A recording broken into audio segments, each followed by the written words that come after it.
and welcome. And if you were expecting an episode of Tallboy Radio hosted by bANDYtyne and Andy, you're going to be not disappointed. Hopefully this will be an improvement because we're going to do something a little bit different tonight. Tonight it is Tallboy's Den. We've got two guys who are going to pitch to us, try and prize that money out of our fingers, see how that goes. So do we want to introduce ourselves before our guests say hello? Yeah, hi guys. Really looking forward to this. We'll wait and see sort of what happens over the next sort of half an hour, 40 minutes, an hour, however long it may be. So yeah, really looking forward to this. Can't wait. Theo PathitGAZ. Theo PathitGAZ is me. Yeah. Andy? Oh, I'm going to be drinking JD and sit back and enjoy the show. I've got a few questions lined up, so we're all right. Good to know. Are any of them about Vimto? I'll just cross them off. No. Yeah, and for tonight, we're looking at Duncan bANDYtyne. bANDYtyne, yeah. And for myself, tonight I am Toucar SillyBEANS, or Beans, whatever you want to call me, but preferably Toucar. And of course, I will be drinking Double Trouble. And I am starting off with the vodka, which I have muddled with some watermelon and soaked with some pomegranate seeds to give it some nice flavour, a nice rich red colour. And I'll be drinking that with some tonic water, so we'll see how that one pans out. And of course, I'll be drinking it out of a Double Trouble gin glass. So, welcome to the den, gentlemen. If you'd like to introduce yourselves. On you go, Scott. Okay. Hi, Dragons. Can I just say you're looking fantastic and the prep is superb so far. My name's Scott Borthwick, and I'll let David introduce himself. I'm David. We are Double Trouble Drinks, and we're here today to pitch to you for a £20,000 investment in our business. Scott's going to kick us off, and can I just say that Andy is probably our least likely investor, given what he's doing early. Quite probably. So, you're looking for £20,000, and what percentage are you willing to give up for that? So, as I say, I'm Scott, and we're here today to offer you the chance to get in early for our new company, Double Trouble Drinks, and offer you a stake of 5% in exchange for £20,000 investment. We believe that the bare minimum you can expect from a drinks company as quality packaging and exceptional spirits, and that's what we do. We believe also that to disrupt the drinks industry, that you need to serve communities, and not just geographically, but communities that share the same interests, like-minded people who share a passion. And in our case, we're a drinks company that's basically devoted to serving the global darts community. Excellent. So, roughly then, how many people in the UK play darts? Do you know? So we estimate it to be around 50 to 60,000. Okay, yeah. I think there's around 10,000 play in the amateur leagues, and then people that don't play in amateur that just play at home, etc. That's their estimations at the moment. I think the Guardian reported there's some 17 million in America play, and of course it's big on and growing all over the world. So it's a large community then. Would you agree, Theo? Yeah, Toucar. So you mentioned 5% for a £20,000 investment. What will you use the money for if you are lucky enough to get an investment then? What will that £20,000 go towards? How will it be broken down? Yeah, so there's two things we're looking at. We're looking at investing in whiskey and producing our very own blendy whiskey, so it may go towards that. We've also had advice from people that we should protect the brand in Europe and the US if we're looking to go global. So it's quite expensive, and we've had other advice that says we don't need to do that. So we're really looking for some support from the Dragons to help us make that decision as to whether we invest in more stock or whether we invest in brand protection in Europe and the US. So when you say invest in stock, how much of that £20,000 or your own capital would you envisage having sort of tied up or using for stock? How much would be used for sort of advertising, marketing purposes? So the majority. So I think one of the bits that we probably should have opened with in the pitch is that we've laid the foundations for what we believe can go on to become a global brand. And the way we serve the darts community really is twofold. So really supporting organisations amongst the darts community, be that the disability darts community that we serve, or local leagues, or even players, and also promoting the other businesses and YouTube channels and other things within the darts community. They're what help us stand out as a drinks company and really serve the market that we're serving.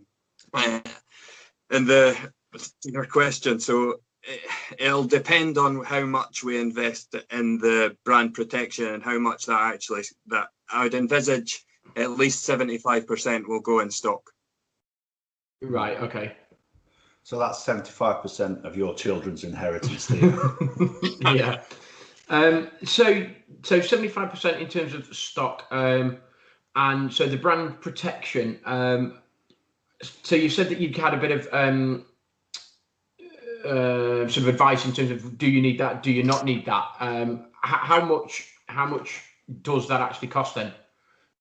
So the quotes that I've had for the US is around 5,000 to protect in the US. So I'm not sure how much it is in Europe. I would imagine similar. Okay. And how many similar products? Sorry, go on. No, so if we do both at the same time, that would obviously be half the investment. But I think we would either concentrate on one or the other based on whatever your guidance would be. As I say, Scott and I, this is our first business, so we're learning as we go. So what are the similar products are to you then? Are there any other products then that just serve the darts community or just serve one community?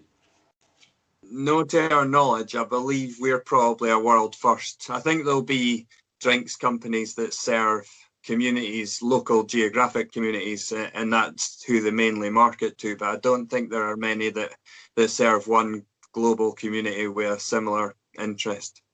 I might be wrong, but I believe we're a world first. Okay, so in terms of what you want from us, then obviously you're talking about £20,000 for 5%. What is it that you want from us then? So as Dragons, what is it that you would want us to, or what do you believe that we can offer your business? So I think the experience that you've had of growing global companies and the contacts that you've got across the world to decide what is the best approach for us to take the brand global. Like, what should our strategy be? So that mentorship, if you like, plus your contacts and business knowledge, really. So you've mentioned sort of going global quite a few times. How scalable is your business then? So as in, how many bottles could we produce tomorrow without falling over? So if your business all of a sudden overnight went stratospheric and you had a significant number of orders, sort of what would your lead time be from order to recipient from the customer? How easily would it be for you to perhaps turn around 5,000, 10,000 units, etc., etc.?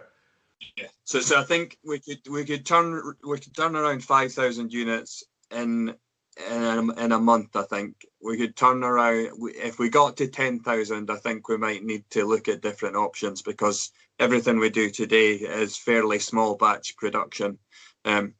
So if we were getting to that level, we would have to look at alternative suppliers, I think. And in terms of, if you did get to that level, what sort of finances would you need then to make that scalable? So would you need to be looking at perhaps bigger distilleries or bigger suppliers, etc.? And what would the costs associated to that be? So I think if we were to grow, one of the positives about that, if we were to switch supplier and do volume, is we would be able to reduce our cost. Now, my concern would be, would we maintain the quality of the product? But we would clearly spend a lot of time making sure that was the case. But yeah, so I think the bigger distilleries that could do that for us, the costs would be lower because we'd be placing quite a significant order as opposed to 100 bottles at a time or 180 bottles at a time in our case. At what point then would you look at producing your own product, investing in a still to produce your own gin and your own vodka? And obviously whiskey's a little bit more complicated than that, but at what point would you look at producing your own products? So we're looking at that at the moment. So I've recently started a distilling course myself to learn how to do it and get the understanding. The reason we did it the way that we did it was more because we had no idea whether we were going to be successful. So to invest the capital in our still ourselves and go through that whole process was risky. So we decided to outsource and look at a local work distilling. And it's worked well for us because both Scott and I have worked full time up to this point. We've both got young families, so it was probably the right thing for the right time. Whether that changes, that could well change in the next 3 to 4 months. So therefore, is that a decision that you are likely to make in terms of this becoming your sole income, your sole venture? So you're both currently working at the moment? Correct. Right. Okay. So if this was to become your sort of a sole venture, so how much would you pay yourself? So a lot, because I'm worth it, basically. Right. Okay. So in terms of let's just talk some figures and some numbers then. So in terms of product sales, Yep. just talk me through the sales that you currently have for. So let's go for your gin line. How many sales have you got at the moment? What's your sales figures?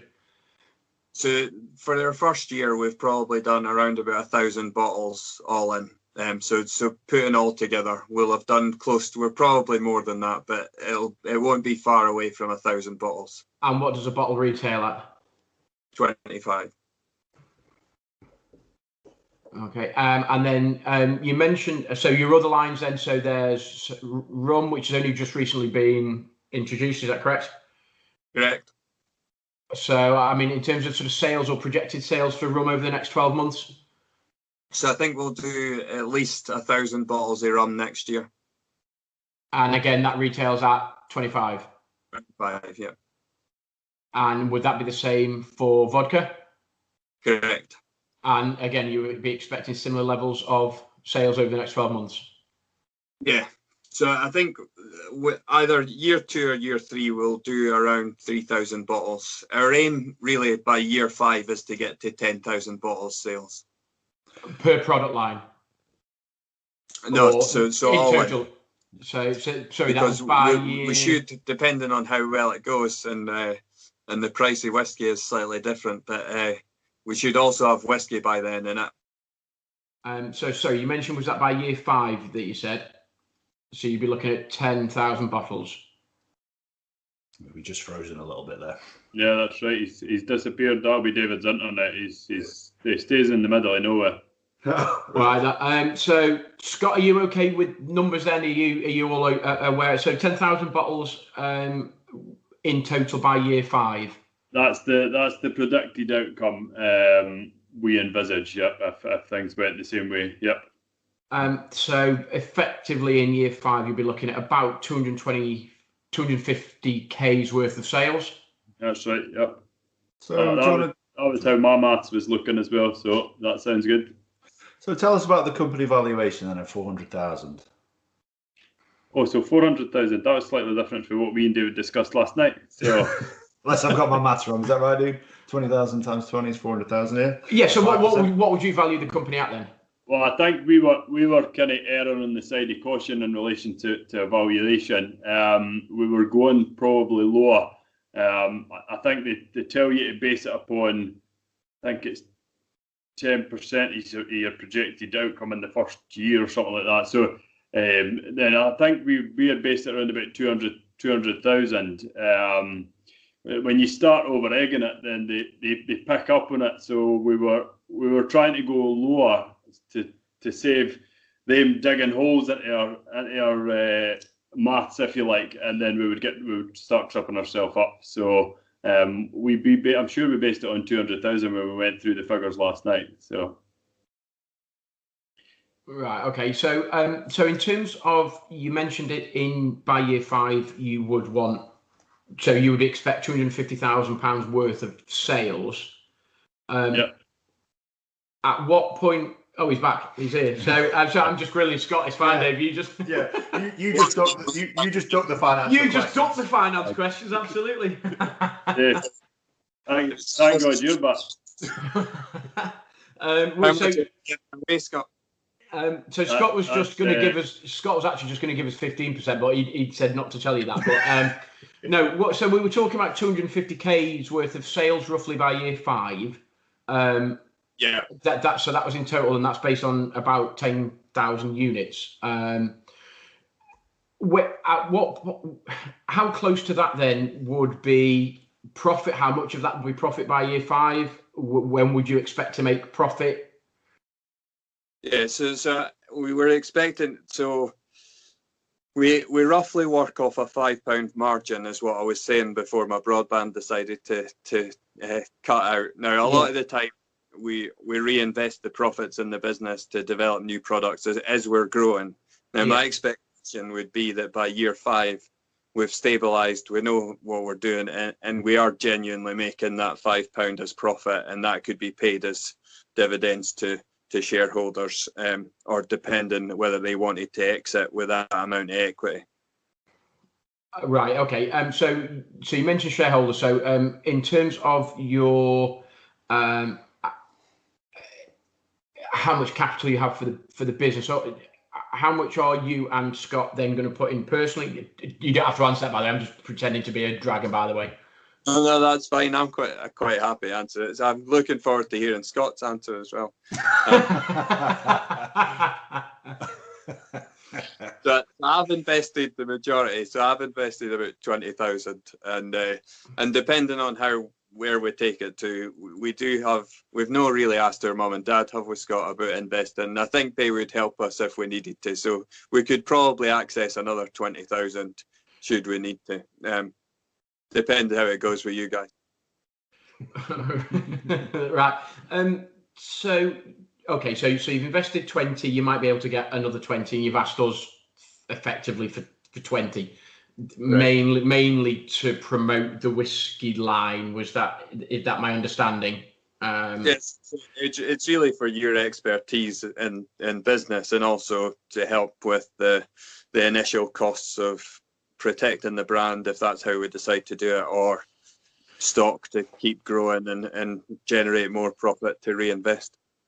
So in terms of where we currently are there, so what are your main cost areas then at the moment? Obviously you mentioned somebody has to produce your products and bottle them, and so what are your main sort of cost areas at the moment then? Our main costs really break down as about £15 for the actual liquid, around about £2.50 for the bottle, about 60-70ish p for the labels, and then the rest is really sundries around website costs, licensing costs that we lump in with overall, and that's how we get to around about £20 per bottle.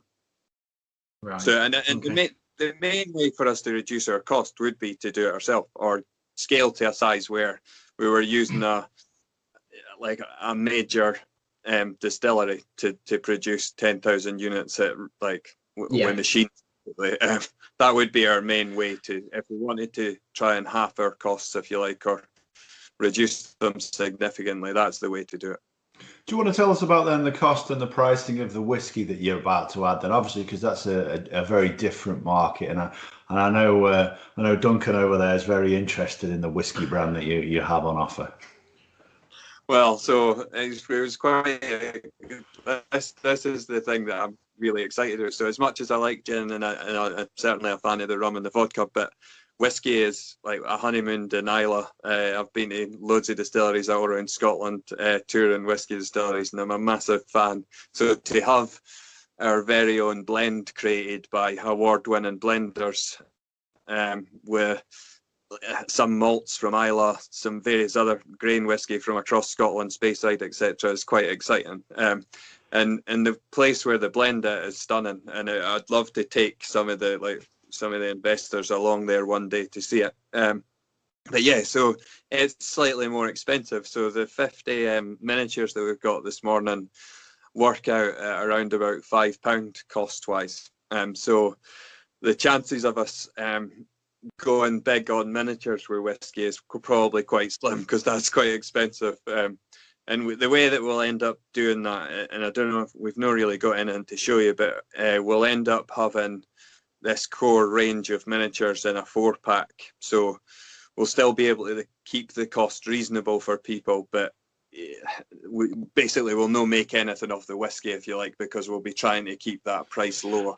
But it should work out fairly close. We may need to price the whiskey around about £30 as opposed to 25, because the reason the miniatures are so expensive is the charge for filling per bottle, and the price is the same for a miniature as it is for a big bottle. So it works out really expensive doing miniatures. But you live and learn, and as I say, we're making this up as we go along. So that's interesting. That's interesting. So, as you say, you live and you learn. Then, what's been the biggest mistake you've made, and what have you learned from that? Scott, what do you think? Right, you bought the flags, the 26 flags. That's one of your biggest errors in that judgment. Yeah, Hang on. There's one just next to you there, Theo. Oh yeah, them. Trying to get rid of them. Nobody wants them even when you're trying to give them away. What do you think, Dragons? Do you think they're a good investment? They made a great post for your Halloween. They did. You see, I would quite happily put one of them up next to my sort of dartboard, and I would show that and say that's the score that I hit quite a lot. But yeah, absolutely. Whether or not there's a mass market for them, I'm not 100% sure. But if you've got any spare, send them over, because I'll quite happily use them.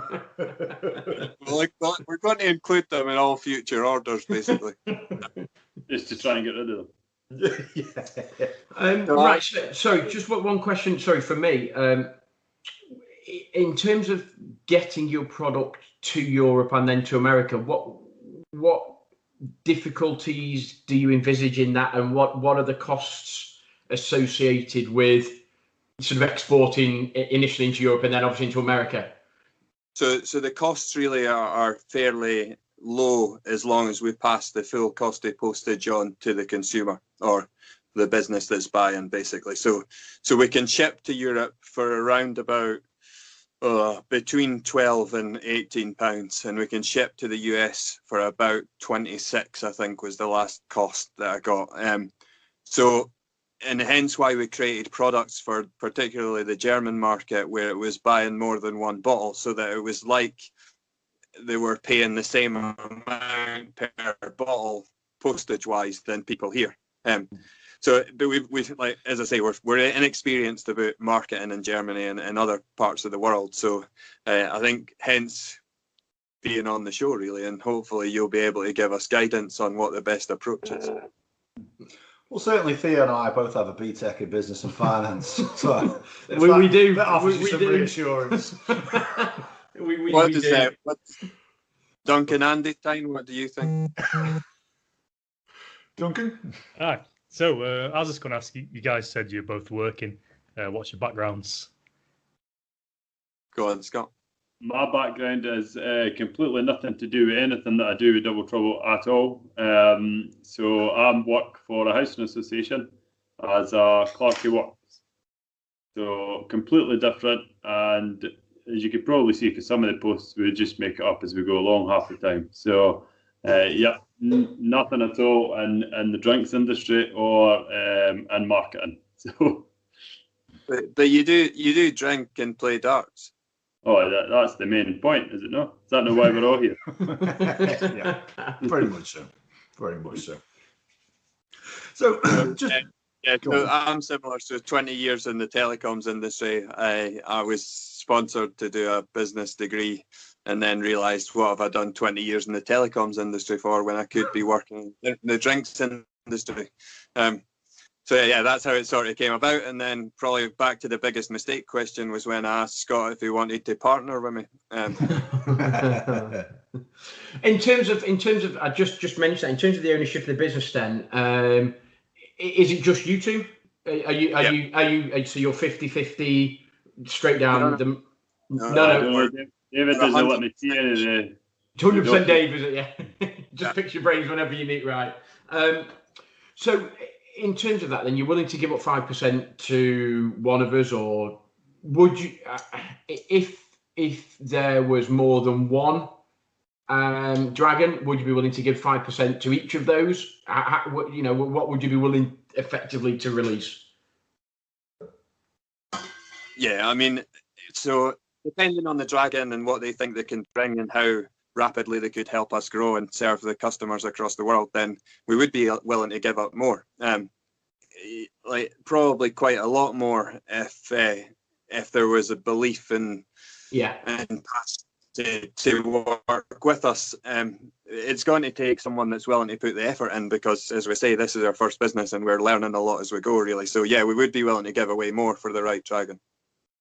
Right, okay. And obviously one of the questions that I asked earlier was, what is it you want from an investment? It's not just their cash. You're going to want them know how you're going to want them to effectively be hands-on. You're going to want them to be marketing, advertising, distribution, that sort of this. So distribution networks, I assume that you would, if you were going through Europe and America, you would just literally send it from your, do you have a warehouse? Does it effectively come from talk me through the process of when you get an order from America, let's say, how does that product then get to that person? Yeah, so for an American order today, and we've not really opened up sales to America, but if we got one, it would go via UPS, I think, is the one that we're signed with for America. It would come in to our system. We would pick it up probably quite quickly. And have we lost everyone, or are people still No, I'm still here. All right, cool. So we would pick up, get processed. I would probably process it at the moment, package it up from our outbuilding, and then our licensed premises, that is really. And then I think the UPS team collect from our address, and they ship it from then. And I'm pretty sure it's the UPS one for the US, and they are, because they're an express shipper, it's like 5 days. It's almost quicker than we can get it to Europe. So it's quite quick. The service is quite good if people were to order. Once we've got that sorted out, then.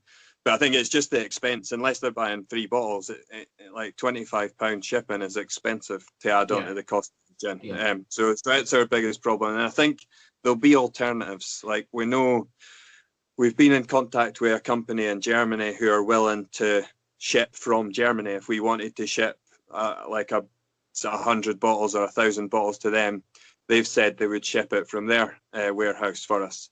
So we've got options, and that'll definitely help bring the cost down if we do that. Now, they have asked, can we do similar for them? And I need a bonded warehouse, which we've not got, but I'm looking into that. So there are things that can help us serve those markets better. Just a quick question on, you mentioned there that you effectively would process the order, and did you say that you'd got some licensed premises then? Is that what you said?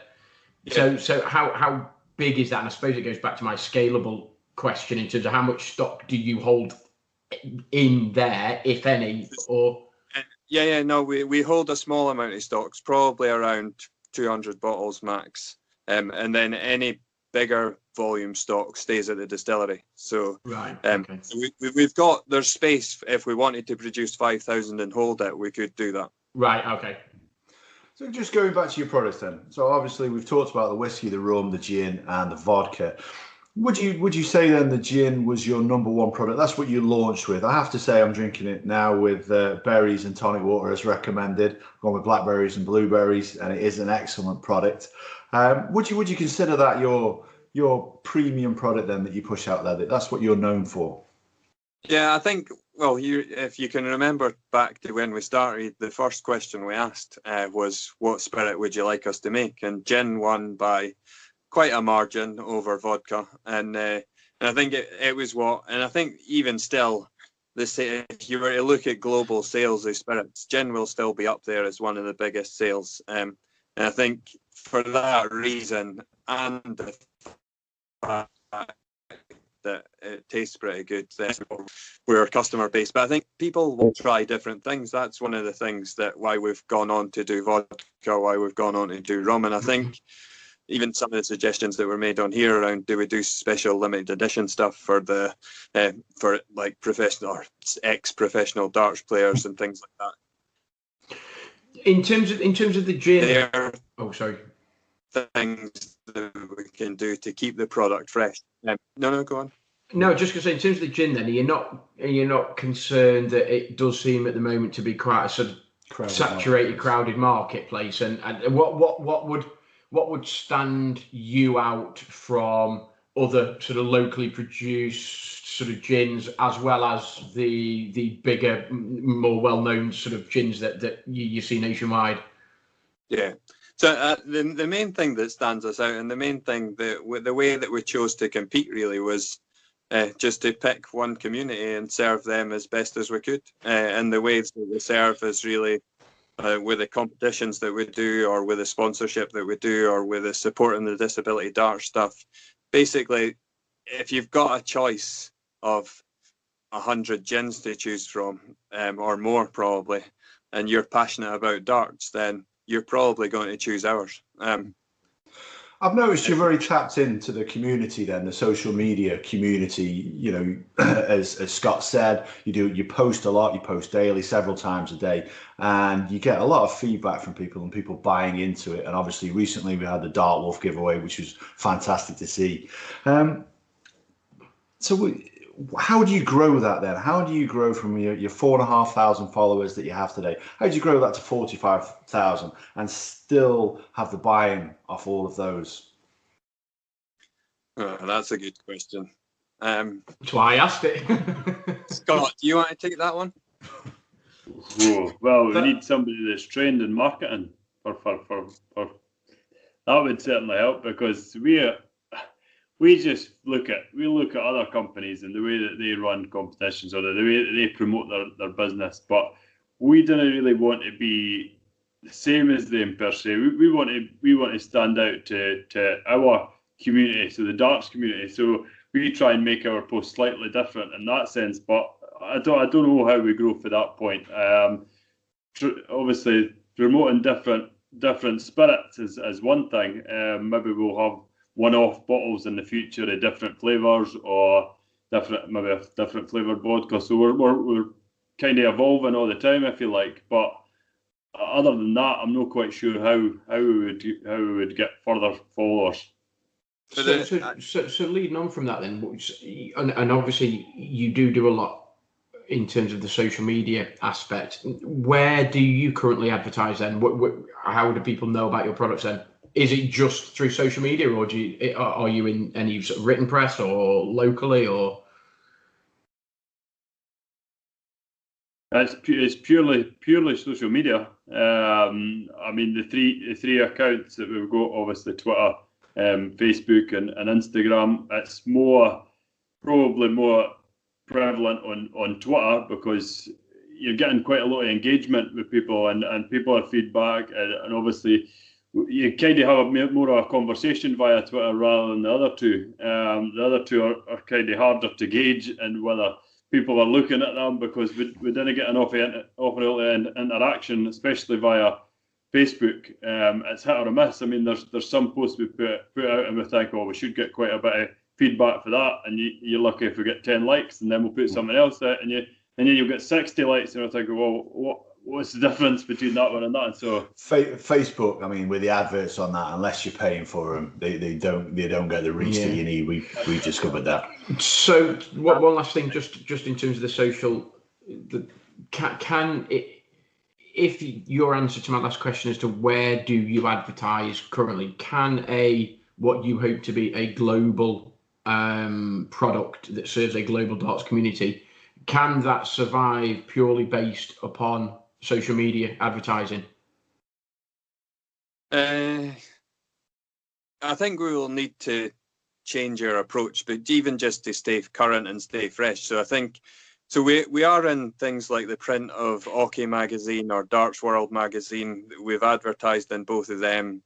the things, so one of our approaches is to grow organically, really. So we've not done a lot of paid advertising on Facebook, Instagram, and none on Twitter. Everything that we've done on there has been organic growth. And one of the things I wouldn't want to do, and the way Adam asked the question is sort of made this point, is we want an engaged audience that want to learn about the story, be part of the brand, and be part of the journey.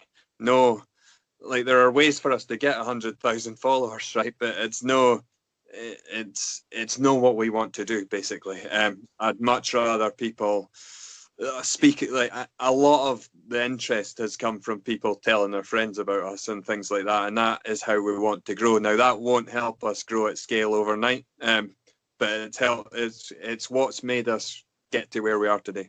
So what percentage then of your customers have come from social media? What percentage of your social media, rather, have you converted into customers? So many customers, so 5,000, so 1,000 sales. Not all of them are social media, because we have done some pop-up shops, and we've got one coming up in a week's time, in fact on Saturday. So it's probably around, I'd say maybe 800 of our sales have come from social media. Fair enough. Okay. So you talked then about obviously buying into the darts community, and we've talked, the limits of that. 67.4 thousand 2015, 2016 people. That is the last survey I could find about how many people were playing darts.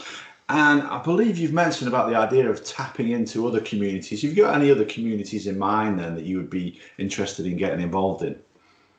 Yeah, so one of the other projects that we're working on at the moment is to try and repeat what we've done for the darts community, but in a slightly different way. Small scale to begin with. So, for example, so where I live, over the years the economy's dwindled away because of mills closing, technology, things moving abroad, right? So there's not that many jobs in the town. There's an aging demographic of people, and so there is a need for economic regeneration through businesses, startups, etc. And so one of the things that we're looking to do, and that's why I'm learning distilling, is to do that, to do what we do, but small scale to begin with for clubs. So for example, so Scott and I both played football when we were younger, and both still pretend that we can play just now. Anyway, so that's it. I play for the local club in Langham, and they try to raise funds every year for new kit or new bags or whatever it might be. And so one of the things that we'll look to do is create a drinks brand for them that even if it sells 100 bottles and they take so much profit from that it helps pay for some of their kit, at least it's something new, it's quite interesting, and it supports them, if you like, and they'll obviously drink in the pub and hopefully it'll sell there. So it's really trying to do that for as many clubs and communities as possible to create that almost like a way of them self-funding without needing to fund through sponsorship events or things like that. Does that make sense? It does. And I suppose if you had your own still and you're producing, maybe if you produced it in your town there, you're obviously creating jobs potentially for those people. And perhaps another way to do it was actually producing your spirits or specific blends for customers that came to you and said, look, you've found a way into this community. Could you do the same for us? So say, for example, as a podcast, we could come to you and say, we would like a gin themed, the Tallboy Radio gin themed. Is it something then that you could do for us? And then perhaps that might be a model to take down the line. Yeah, it's exactly that. So it's any organization. It's less about individuals, but any organization really. So be that a business, be it a club, be it a charity even, that needs to generate funds or just wants a product created that they can sell, then that's exactly the business model that we're looking at. Excellent. And probably the elephant in the room then, one thing that we haven't talked about up to date is bricks and mortar retail. We've got Theo here, who's a big retailer. Duncan, fond of his gyms. I suppose you could get them in the bars there. And obviously then myself, Toucar, I'll puff my chest out and get involved with anything at a higher percentage. So bricks and mortar, don't tell him I said that if you didn't mean to. Bricks and mortar retail. you must have looked at how you can do that, and you know what are the costs involved with that, because you look at, say, another Scottish gin that I'm familiar with, Edinburgh Gin. They found their way into, I think it was John Lewis was the first place I became aware of them selling their product. I visited the distillery in Edinburgh, fantastic gin, and you know they've done a different thing rather than focusing on different spirits. They've done different brands of gin, like their rhubarb and ginger is a fabulous one, but they now get their products. You'll see them in the Co-op, you'll see them in Sainsbury's, and they're pretty much everywhere. That must be a route that you guys have explored or considered. Yeah, definitely. And I think it comes down to the different business model. When you're producing at scale of 10,000, 20,000 bottles, then you can flood the supermarket shelves at as low cost as possible, because they obviously want their margin, but it means you're making a lot less per bottle than you would be the way we're doing it. So I think we will have to consider that should we scale to the level, and it'll just become whether there becomes enough interest and enough, like if we go on and win the Scottish Gin Awards in the next week for best newcomer or best fruit flavoured gin, then clearly that will be a potential enabler to get non-darts fans to want to try it, for example. So things like that will help us, but it will be, based on our current forecasts, it will be by year 5 we're thinking about that.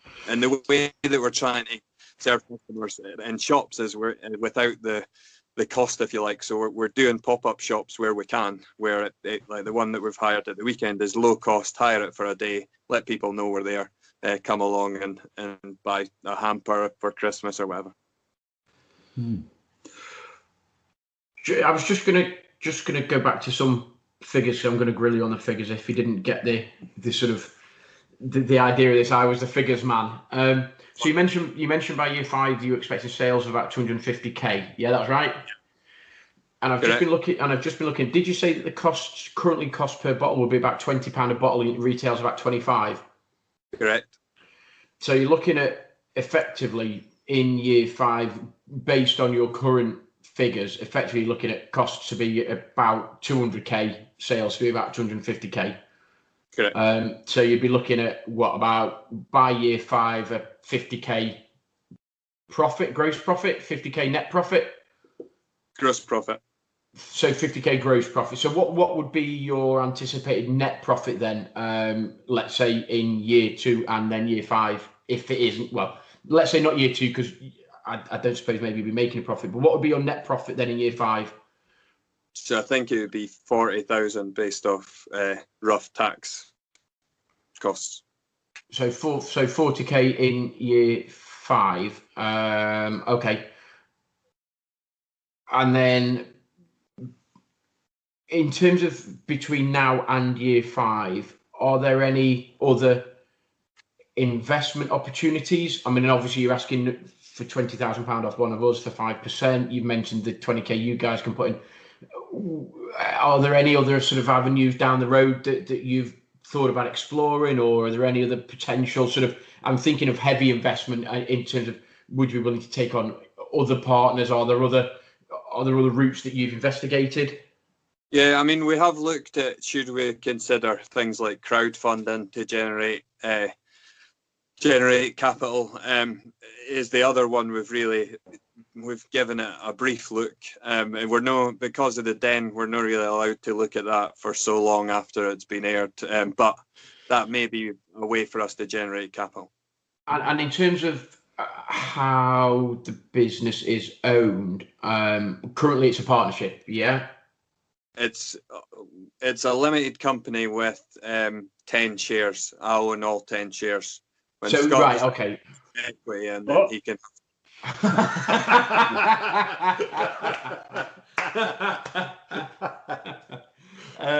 So it's a limited company at the moment then. Yeah. Right. Okay. So down the line then, in terms, so liability and all that. So down the line then, would you be looking at trying? I mean, I know you mentioned family, but would you be willing to try to get sort of friends and family involved in terms of a share option, for want of a better phrase? Yeah, I think we would definitely. I think it's if we can see that we will be able to do what we're talking about doing, so by year 5, those 10,000 bottles, and we can see that there's the interest, and we can find the ways to reach the big venues like the Ali Pali and some of the big German venues. And we can, it's all becomes confidence then, because I wouldn't want to be saying to people, come and invest now, when we're still learning and we're still, I would feel nervous about it, if you know what I mean. As much as we believe in the brand, I'd still feel nervous about asking people for money. That's why we've invested our own money up to now. But as we grow and as we become more confident, then of course I would take Scott's money off him and invest that. Right. Yeah. So I think my sort of finance grillings, I see you. Potentially are done. No, it's clear that BTEC paid off. Well, yeah. So, and owning my own business, obviously. He did own his own business, much like Duncan. He had his own gym. I did for 2 or 3 years. We'll do an episode on that, and we'll dig into the finances. Don't dig into those finances. We'll get your dad on that one as well. One final one then from me before we move on to Duncan over there. He's going to really put the nail in the coffin. We're looking at the retail market. Have you considered that? The ready to drink market, the RTDs? Have you considered that? That's something we've looked at, really, because the cost for us to create the packaging and the number that we would have to order to do it would probably be a stretch for us at the same time as we're trying to build this core range of gin, vodka, rum, and whiskey. I think, and then the next step will be looking at some of the other stuff we've done. I mean, one of the next things that we're going to do, hopefully soon, and I believe that they arrived today, is we've got the gold and silver bottles that we'll do as limited edition, just with our normal gin and our normal vodka, but they'll be in gold and silver bottles to celebrate the Disability Darts World Cup. So the distiller collected them today and said that they look stunning. So I'm quite excited about sharing those with the world. Oh, excellent. Well, I know we'll be at the Disability Darts World Cup, won't we? So we're very excited to see that. We're very excited to hopefully record from the disability. Yeah, you know, we'll yeah. So, but yes, we will be there. As I say, we explored some options and stuff. So it'd be great to get up there and see you guys and stuff. So that I can't wait for that actually. So really looking forward to that next year. So that's gonna be pretty cool. Duncan, before we discuss offers, have you got any questions? I heard whiskey and I'm in. There we go. I've been trying to keep track of all the questions, and I think all the ones I had marked down have been asked already. So, yeah. Well, your whiskey's on its way, Duncan. So that brings us to the question: then, would we invest? Who wants to go first? I'll go first. Yeah, I would be wanting 10% for 20k, but yeah. No, I'm joking. No, I think you've got a great model. Take off now. This is just Gaz talking now. I look at, just from me talking to you now, just try and tighten up on figures in terms of like what specifically your costs are going to be, where specifically the money is going to go. Because from watching previous episodes and stuff, when you say, what is my 20k? What is that going to go towards? And well, most of it will go to whiskey and some of it will go to brand protection. Yeah, but how much? What specifically will that money be spent on? So maybe just try and tighten up on exactly what you would want that. And the only other thing for me is thinking about, are you asking for enough? Does 20k do what you want to do? We're probably not, guys. I think we were sort of torn between, do you ask for too much, which they rip you apart for overvaluing your company? Yeah. And when we've only sold 1,000 bottles, then that's sort of what made me go for 20k really, than as opposed to using more. But we probably could do with more to scale to a size that would allow. Yeah, and it is. I get it's that catch. It's like catch-22. It's that. Do you ask for more? But then they'll go, well, what am I going to get for that? You know, the thing is, though, I mean, I've watched Dragon's Den, like you're obviously familiar with as well. And one of the things they are quite keen on, to them, they're probably looking at £20,000 isn't a vast amount of money to their pockets, you know. So they will often take a punt on what they would consider a smaller investment. So I think it might be quite a sensible approach. Yeah, I wouldn't be going in, right, we want £150,000 for 5, you know, but you might be looking at, you know, would an extra 10k be, you know, so would 30k for 5% or whatever. The other thing that I think about is, a lot of the time, because to them it's a relatively small investment, they'll actually invest in you two. Yeah. In terms of, okay, yes, the business model might be there. Now, you might not quite be there yet in terms of your business, but they'll invest in you two if they can see. Investable, aren't they? Yeah. So, you know, you tighten up on your figures and know your figures, because ultimately, if you know your figures, they know that you're taking the business seriously, and they know that it's not just a loof and that it's just a plaything win sort of thing. So take your figures seriously, and then show the passion to them that you've shown towards them. You know what, you know, because obviously it's a massive passion for you in particular. It's what you want to do. My only nagging doubt is and don't take this from me, I'm just trying to, I'll play devil's advocate. Can you guys, if it's something that you're going to do and give up your job to do, can you guys then afford to do that full time and still provide for family and this, that, and the other?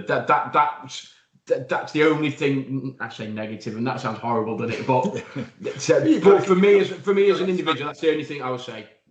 Yeah, no, it's a genuine concern for us as well, and we probably couldn't, is the reality. And I will, like, as much as if I do, in fact, I'm going to leave my job, but there's loads of reasons for that, and it's not just for this. But I will end up getting another job and doing this, continuing along these lines just now. It's the reality is we need to pay our mortgage, and that's the And I suppose that's a nice way of me saying, is that what you're going to do? So but ultimately, I suppose if you know, when you do go onto the program, you know, these are the type of questions that they would ask. They would say, so okay, you've got this number, you've got this number. If this is what you're going to be doing, how much are you going to be taking out of that, and how does that affect what the business? And that they will ask you these questions, won't they? Because they're way more switched on, believe it or not, than me and Ad. I can't accept that. I mean, I don't get it really, but.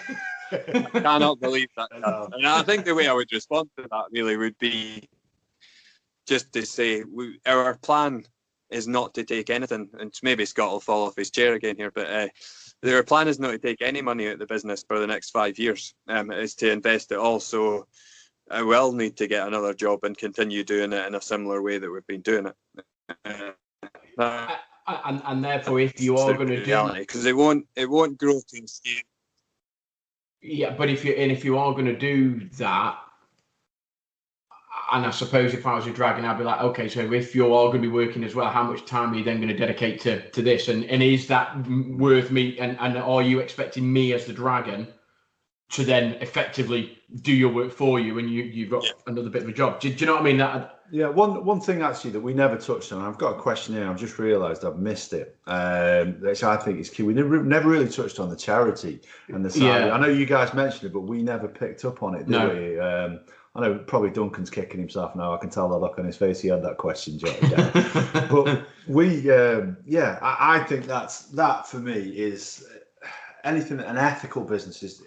It piques my interest. Yeah. Those are the people. If I know I'm buying your gin and it's going towards the charities that you put it towards, I'm more inclined to spend my money on that than I am to spend it on a bottle of Edinburgh gin or a bottle of Gordon's. Yeah, I think there's a movement, isn't there, towards ethically sourced, greener products, and community-based, charity-based. So I think there is.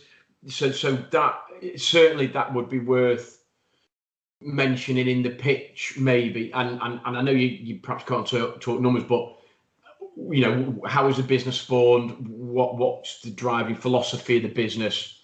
It very much is, you know, give back to community, local community, you know, and I suppose, I don't know, but to me, people I feel as though will be more willing to invest in that than somebody that's just going to effectively pay a company that's got a fat cat and he's going to go, whoa, there you go, give me loads of money, sort of thing. Do you know what I mean? And their philosophy from the start has been for it to have a social impact, and any, whether it's doing what we're doing with the darts community or whether it's something else. Yeah. Like my whole approach is that belief that all businesses should be doing that. Yeah. Like that's just how they should operate. Say that. Say that. In your pitch, say that. 100%. It's not just us. Yeah. Everybody. Because obviously you've got, I don't know, it's Peter Jones, Deborah Meaden, Toucar, and Duncan. You know, so you've got these guys, and I'm not saying put them on the spot. And say, well, do your businesses do that? But Yeah, you know, I wouldn't take that approach. No. Hold them to ransom, hold them to rights. You know, but certainly, I think it's definitely if not a USP in terms of how you actually. Well, no, it might be in terms of how you actually promote your sales. You know, you're not a charity, but you very much have the local community charities at heart, and that's a real driving force behind why you set the company up, moving forward, what you want the company to be known as, et cetera, et cetera. You know, so for me, that would be, you know, that'd be a lovely slant to have. 100%. I think one thing we'll have to do as well with the podcast is bring you guys back on again afterwards. Just to see what your actual to see how it compares, and just to hear about your experiences. That'd be brilliant. Whether we need to take Tilbury Radio on there. No, not investable. Absolutely. But no, that'd be great if there was a follow up, just to, you know, even if it didn't go out, just to catch up with you guys, just to say, you know, what was it like? What was the experience like? How did you feel? What was the feedback after? Because I don't know whether or not, do you get a chat from Evan? Did the Dragons then see you afterwards, and they sort of? I don't know. Yeah, I generally, because all you see is them get down that lift. Evan. Their time is expensive, isn't it? Let's be honest. Those 5 people. But what do you record it on the day and then they get to chat to you in the green room, for example, after, or what? I don't know. Or is it literally like, see you later, guys, out the door and you're gone? I don't know. But yeah, I'd be interested to. Looking at the paperwork, that's kind of how it's going to go. Oh, really? Is it? You've had your 15 minutes, beat it. How long did you get then? Sorry, did you say? Oh, it's 3 minutes is your pitch. Yeah. So once you've done your pitch, we'll let them taste the spirits and things like that, and then David's had enough. The plan is to do our pitch, and the plan is to actually get them up and have a wee throw at the board, then taste the spirits of their choice, and then they grill you after that. That's the layout of the day, if you like. And then I think it's pretty much the way it's written and the media pack that they give you is right. You'll go off and you'll only see them or speak to them if you get a deal. If they invest. Right, yeah. And obviously with things the way things are at the moment, I think there's even less chance that you'll even see them because of COVID and the restrictions and things like that. Oh, I mean, there's even a screen between the two of us and the lift apparently. Wow. As we go up, so we've been told. So, I mean, they've booked us separate hotel rooms as well. So the guidance and the pack that they send you and all the stuff you need to go through is pretty tiresome, and it's there's a lot to adhere to, if you like. Have they said, so when you're in there, when you're actually in the studio then, obviously they will be socially distanced because they probably are anyway when they sit. So are you and Dave got to be effectively socially distanced between you two? Yeah, because we're not in the same household. So So we need to be apart to a certain degree as well. I'm not quite sure how it's going to go when we get into the studio. I would imagine we can both talk to each other before we go on. Dave, are you just doing a little tour of your house or something? That's like the third location that you know. It has a different set of network. Each one keeps kicking me off after a while. Sorry about that. I also dislike to hear Scott. It's like Cluedo. He's just in his shed using different Zoom backgrounds. Have you got a dragon in mind then? I was going to ask that. Peter Jones, surely. Surely Peter Jones. Well, we actually spoke to David about this last night, and we were talking about which one we would maybe prefer. But looking at them all, and based on our personalities, I would say Sarah would probably be the easiest to work with. In relation to the rest of them, I kind of get the feeling with some of them that they would kind of be a bit dismissive of us, and I don't know, it would be quite hard to work with them. So in that instance, I would probably say that she would be the easiest to work with. Similar personalities. So in terms of like, what is the expertise that you want from the Dragon? So do you want advertising and marketing? Do you want effectively distribution networks? What is it you're after from them? I mean, obviously you want their money, yeah, but you mentioned about you wanting their expertise, you want their knowledge, you want their contacts. What skills are you looking at in particular for them? So I think it's more, how do you go from the place we're at today to having customers from Sweden, Australia, Holland, Germany, America, all asking when is it going to be available to then serving them. How do we do that? So distribution would be important, but also just getting into big venues. Like it's pretty hard for us. We're pretty quickly dismissed from big venues, and I think it's just that knowledge of how do you even start a proper conversation with some of these places. Those names will get you in the door, won't they? Yeah, and effectively that's all you want, really, isn't it? You just want an introduction or a meeting. That that's and that way it goes back to, I suppose, the contacts and stuff, doesn't it? That's what you're after, is them opening doors for you to get into X, Y, and Z, and then ultimately, if you've managed to secure an investment with the Dragon, you probably, if you can get your foot in the door with these other people, you're probably going to be able to sell it to them if you can sell it to a Dragon. You know what I mean? So it's those opportunities, I suppose, isn't it? I think. I mean, if we get into one of the big venues that host, well, for example, the Alley Bally or even Minehead at Butland. I mean, if we get into one of them and people are drinking it all weekend, once people see that and it's successful at one big venue, then the other big venues will want to get part of it as well. So it's like most things, isn't it? And you can look at whether it's social influencers or YouTubers or whatever. It's that one. It's that one stratospheric moment where a throwaway comment by Phil Taylor, Wayne Mardle, or whoever, or a by chance sort of marketing opportunity happens, then loads of people see it, and then all of a sudden it's like, oh wow, shit, what's he drinking?